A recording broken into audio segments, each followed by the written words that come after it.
Okay people, welcome back. iRacing, back in the Mazda MX-5 Cup.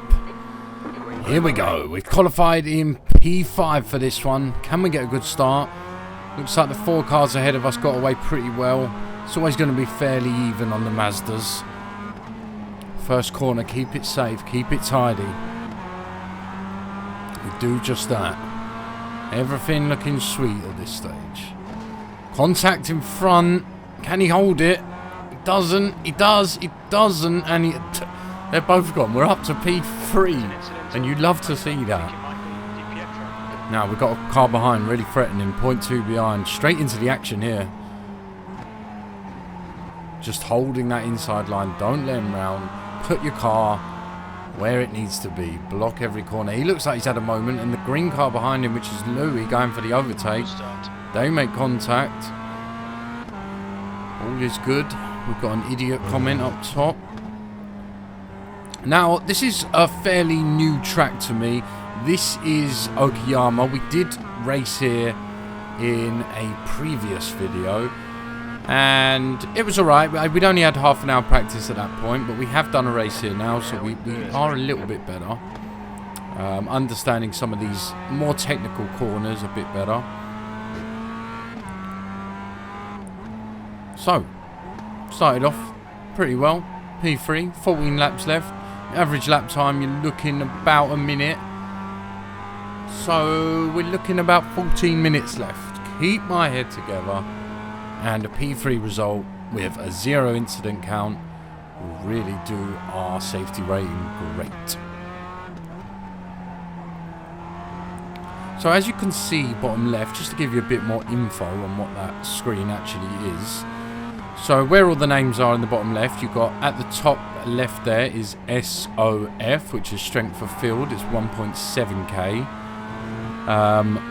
In the coloured segment, so you see D, C and B.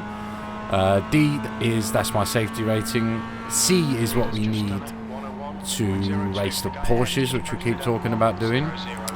And on the right of that is your iRating, which is basically your skill. So I'm on 1.5 currently. We've got a 1.5 ahead of us, a 1.6 in first and behind us, and a 1.8 in Louis behind him. So we know we've got 2 fairly safe drivers behind us with C safety ratings. So hopefully they should be sensible if they do catch us. They are quite far behind, and we're now pushing up on the top 2, which really would be quite something.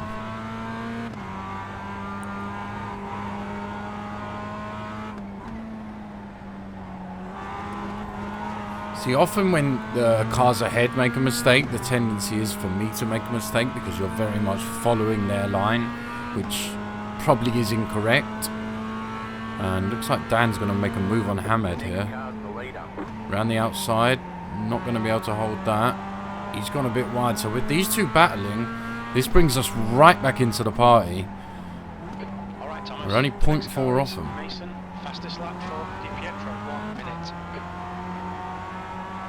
Now look at this. Right where we want to be.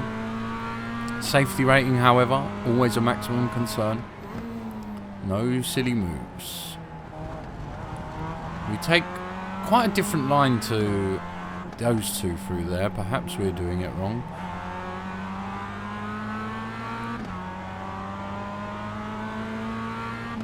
This is what I enjoy more about this sort of racing than F1 though, you know. You can sort of be quite experimental with the lines. Obviously there is a quickest way to do it without a doubt, but you're not going to lose tons of time by going a slightly different way. We will be back with more F1 on the channel. The new season of the league starts next Monday in 7 days' time. So I will be uploading that, and we'll see how we get on in the league. I will be in the Ferraris with Dan, so yeah, we're looking for a better time than last season. But we did seem to have the pace to stay away from Markel behind, but now due to the 2 battling ahead, we join that battle and everything just slows down. You can see our best time is a 1.3, our last lap was a 1.8, so we really have slowed down due to the traffic.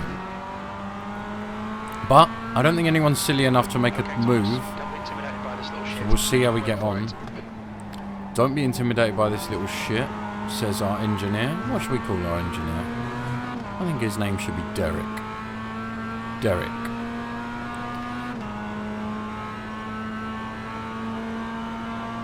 Great job. Here you go. That time was 1:00.9 seconds.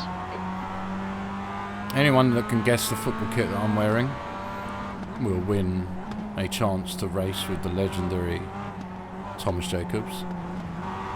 Please feel free.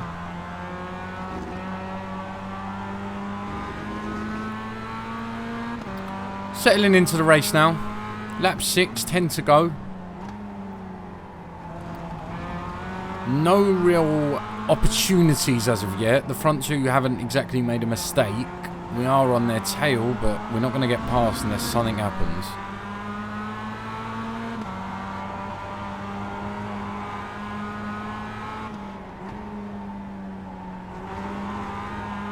That's a better exit there.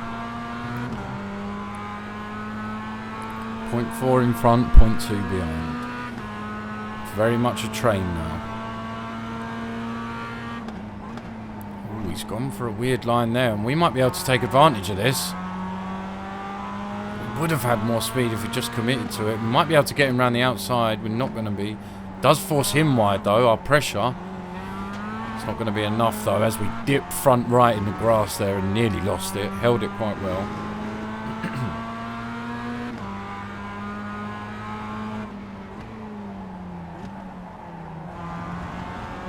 Good fun track this, Okayama. I've enjoyed it. In terms of what you've got coming up on this channel, as I said, the F1 is coming. We are still currently racing at Okayama, but from tomorrow in the Mazdas, we'll be moving to Lime Rock Park, which we did race in the last video.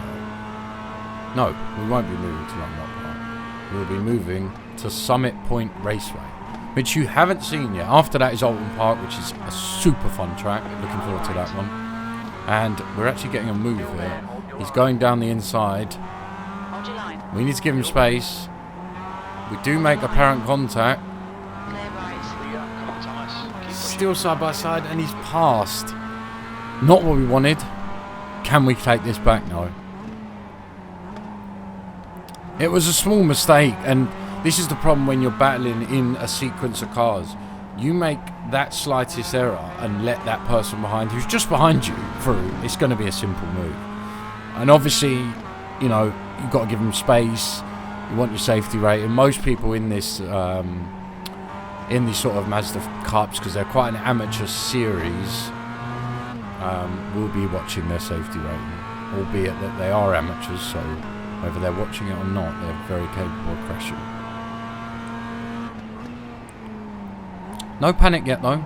7 laps left.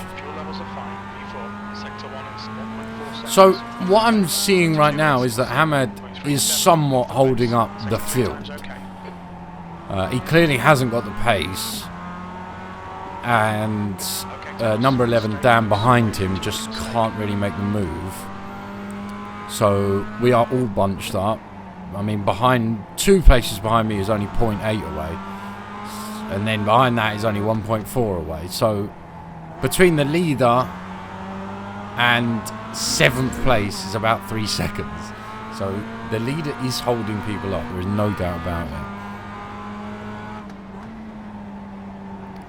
But hey, he qualified there, so he deserves to be there. He's obviously struggling with the pressure.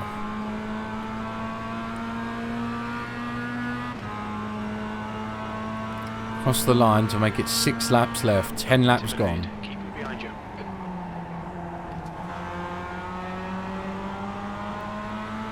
Hamad's desperately defending, bit wildly defending, I would argue. Marcel making a move around the outside, doesn't seem to hold it. Touch there, Hamad goes wide. Is Hamad coming back on? We round Hamad. Now the field might open up a bit. We're going to try it around the outside of Markel. We might actually hold this. No, we're going to have to give him the room here. Oof, very, very close to touching. Car ahead is Perez. Now let's see how Dan can get away, whether it was Hamed. I mean, Hamed's now behind us. He was race leader, so let's see if he can do anything.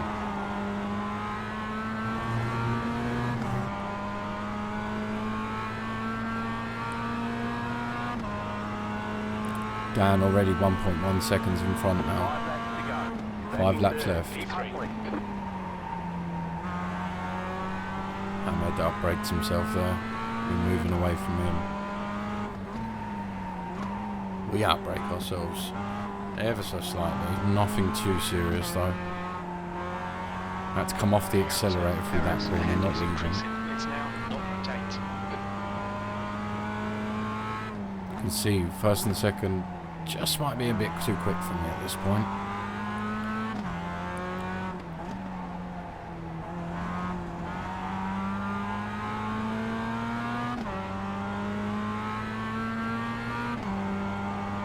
Hamed is getting absolutely left for dead. 1.1 seconds behind me. So I'm not quite sure how he managed to qualify where he did. Whether he's got some sort of damage or not, I don't think so. Markel looking at the move, doesn't make it. Your last lap time was a 1:00.5. Sector 2 is 0.2 off the pace. So sector 2 is 0.2 off the pace, so that's really where we're slowing down. That'll be this sector now.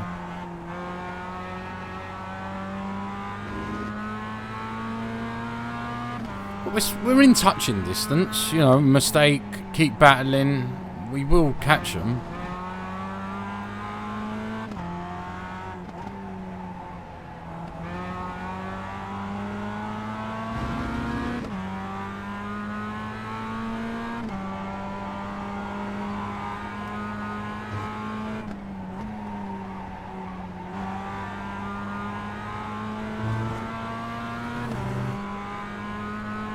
All we have to do now is focus down, heads down, 3 laps left.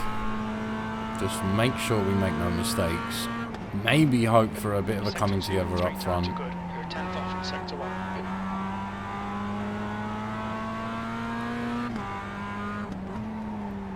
They are very close to each other, so the chance of a touch could be great.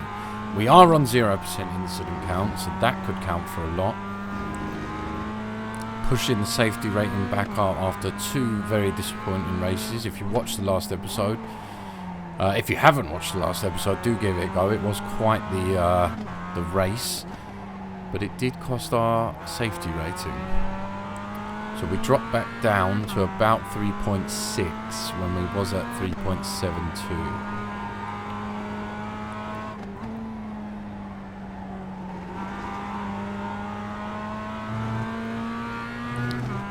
Hamed dropped back hugely now, and with 2 laps left, as I said last lap, this is looking like a very simple task. Keep the car on the grey stuff, and we'll be on the podium, as Derek says. Oh, we might get a move here from number 8. Oh, he just backed out. Bang on the right time, because that could have really done good things for us. That would have been P1 if these two can come together. We are closing, 0.6 behind.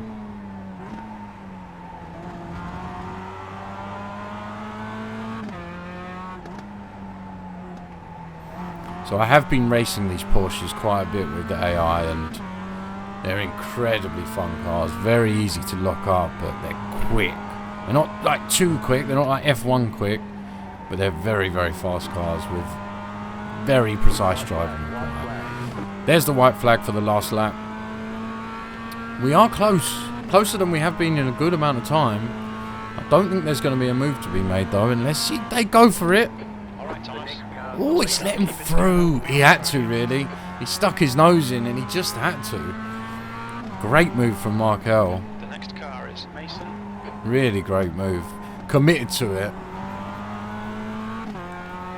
And, I mean, Dan did a great job of not making contact. I suppose he made the decision that second and first are pretty similar. and safety rating was more important, which ultimately is probably what any real race is going to do. You're not going to get damage, although P1 and P2 are very different. Anyway, we come around the last corner for the end of the race. Thank you very much for watching. That is a really good P3 for us, and I will see you. Please do drop a like and subscribe if you haven't already, and I will see you in the next episode. Maybe we'll be in the Porsches. Chicken flag, chicken flag.